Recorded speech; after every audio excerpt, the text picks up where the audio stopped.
आप स्वयं में अपने भाग्य का निर्माता बनना चाहते हैं और आपकी प्रबल इच्छा है कि आप सफलता की बुलंदियों को छुए, तो इसके लिए सर्वप्रथम आपको अपना व्यवहार बदलना होगा। तो इसके लिए सबसे पहले आप अपने मन से घृणा, ईर्ष्या, द्वेष आदि विचारों को निकालकर बाहर करें, तब आप अपने भाग्य का स्वयं निर्माण करें। इस बात का विश्वास रखें कि सब कुछ आपके हाथ में है, क्योंकि आप ही तो अपने भाग्य का निर्माता है। मनुष्य एक ऐसा प्राणी है जिसे प्रकृति ने, निसर्ग ने सब कुछ दे रखा है। इतना ही नहीं, प्राकृतिक गुणों के अतिरिक्त यदि किसी प्राणी में कुशलता है तो अपने कौशल से दूसरों के गुणों को अपनाकर और भी अधिक गुण संपन्न हो सकता है। उदाहरण के लिए, हम मछली के भांति जल की जीव नहीं, लेकिन हमारे मन में उसके भांति तैरने की इच्छा जागृत हुई तो हमने तैरना सीख लिया। पक्षियों की भांति हमारी परवाज करने की इच्छा हुई तो हमने हवाई जहाज बना ली। इस प्रकार प्रकृति ने, निसर्ग ने मनुष्य को इस प्रकार बनाया कि वह सब कुछ कर सकता है। अतः प्रकृति से प्राप्त सुविधा का लाभ हम स्वयं नहीं उठाते हैं। हम जैसा मूर्ख भला और कौन होगा। प्रकृति ने हमें क्या नहीं दिया, उसने हमें एक ऐसी शक्ति दी, बल्कि जादुई शक्ति दी है जिससे हम सब कुछ पा सकते हैं। हाँ, यह अलग बात है कि हम उस शक्ति को पहुंचा नहीं पा रहे। अरस्तु ने एक बार चौराहे पर खड़े होकर चिल्ला चिल्ला कर कहा था, इस दुनिया में सब कुछ है, जो चाहो सो पाओ, पर पहले अपने को उस योग्य बनाओ। अरस्तु ने कहा है, इस दुनिया में सब कुछ है, जो कर्महीन है वह कुछ नहीं पाता। एक कटु सत्य, एक उक्ति भी है, कर्महीन नर पावत नहीं। आपको क्या चाहिए उस पर विचार करिए, फिर गंभीरता पूर्वक उसके लिए योजना बनाइए। योजना बनाकर उस पर अमल करें, बराबर प्रयत्नशील रहे।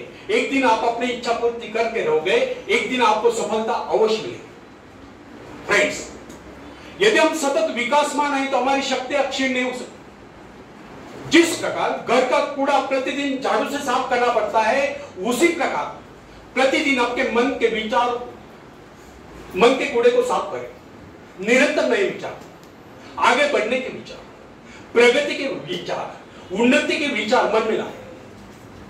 हमारे मन तथा शरीर में निरंतर विकास की क्रिया जारी रहना स्वाभाविक है। इसमें बाधा तब पड़ती है जब दूषित विचार हमारे मन पर आक्रमण करते हैं।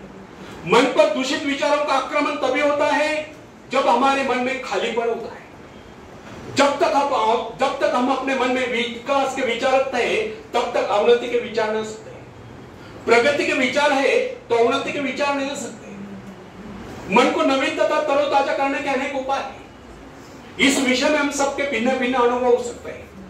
हम देखते हैं कई बार हमारे मन में दुख और निराशा की छाया आश्चर्यजनक रूप से लुप्त हो जाती है। दुख के गहराए बादल हट जाते हैं और उनके स्थान पर हर्ष के धूप खिल उठते हैं। कम से कम कुछ समय के लिए जीवन के प्रति हमारा दृष्टिकोण बदल जाता है। कई बार हम अनुत्साहित और निराश हो जाते हैं और अकस्मात कोई शुभ समाचार आ जाता है और हमारा हृदय हर्ष से गदगद उठता है। अथवा कोई हसोट सहृदय व्यक्ति आ जाता है और हमारी मनस्थिति में पूर्णतया परिवर्तन ला देता है। या कोई परम प्रिय मित्र आकर सारा वातावरण ही बदल डालता है। अथवा अचानक किसी सुंदर स्थान अथवा देश की यात्रा करने का अवसर प्राप्त हो जाया करता है। उसके प्राकृतिक सौंदर्य का लेप हमारे हृदय को शीतल कर देता है। किसी भी ऐसे स्थान की यात्रा करनी पड़ती है जिसकी हमारे मन में सदा से इच्छा है, और वहां से सौंदर्य के कारण हमारे विचारों में परिवर्तन आ जाता है और हम प्रसन्नता से विभोर हो जाते हैं।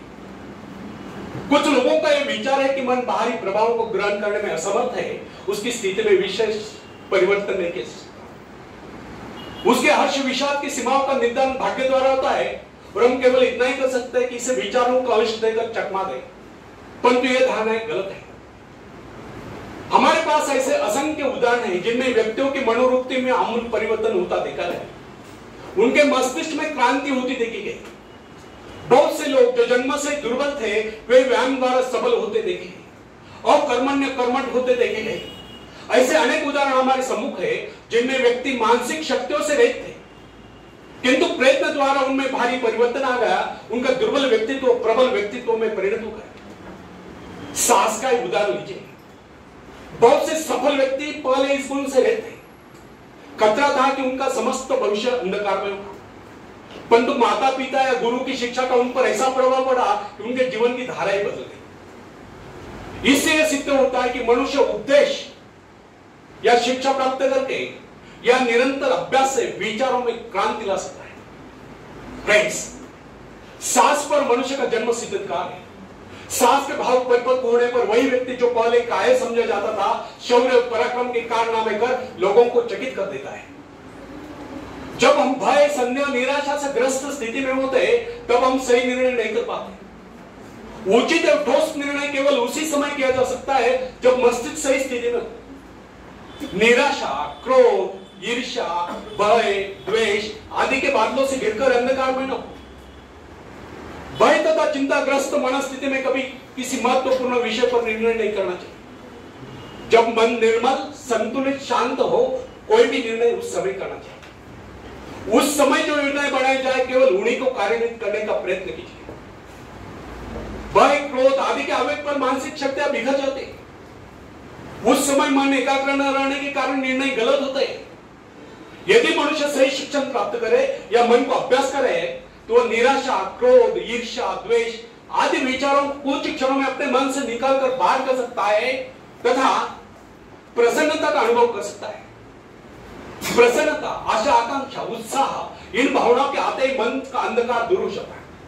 अतः व्यक्ति को चाहिए कि इन रचनात्मक विचारों को हर समय अपने मन में रहे। सभ्यता की प्रत्येक नई आवश्यकता मानव मस्तिष्क को नई चुनौती देती है और जिस प्रकार जानवरों तथा मनुष्य के शरीरों में जलवायु तथा वंश रक्षा के उद्देश्य से समय की आवश्यकता के अनुरूप लगातार सुधार होता चला गया है, उसी प्रकार आज के परिवर्तित आवश्यकता वाले संसार की मांग के अनुरूप मनुष्य को भी अपने मस्तिष्क को सुधार कर मुकाबले के लिए तैयार करना होगा।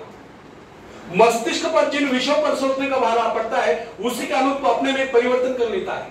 वह नई कोशिकाओं का विकास कर लेता है, दुर्बल कोशिकाओं की मरम्मत कर लेता है तथा उन्हें मुकाबले के लिए तैयार कर लेता है। फ्रेंड्स, बड़े शहर के हलचल और शोरगुल में काम करने वाले व्यक्ति का मस्तिष्क विविध रूपों में विकसित होगा।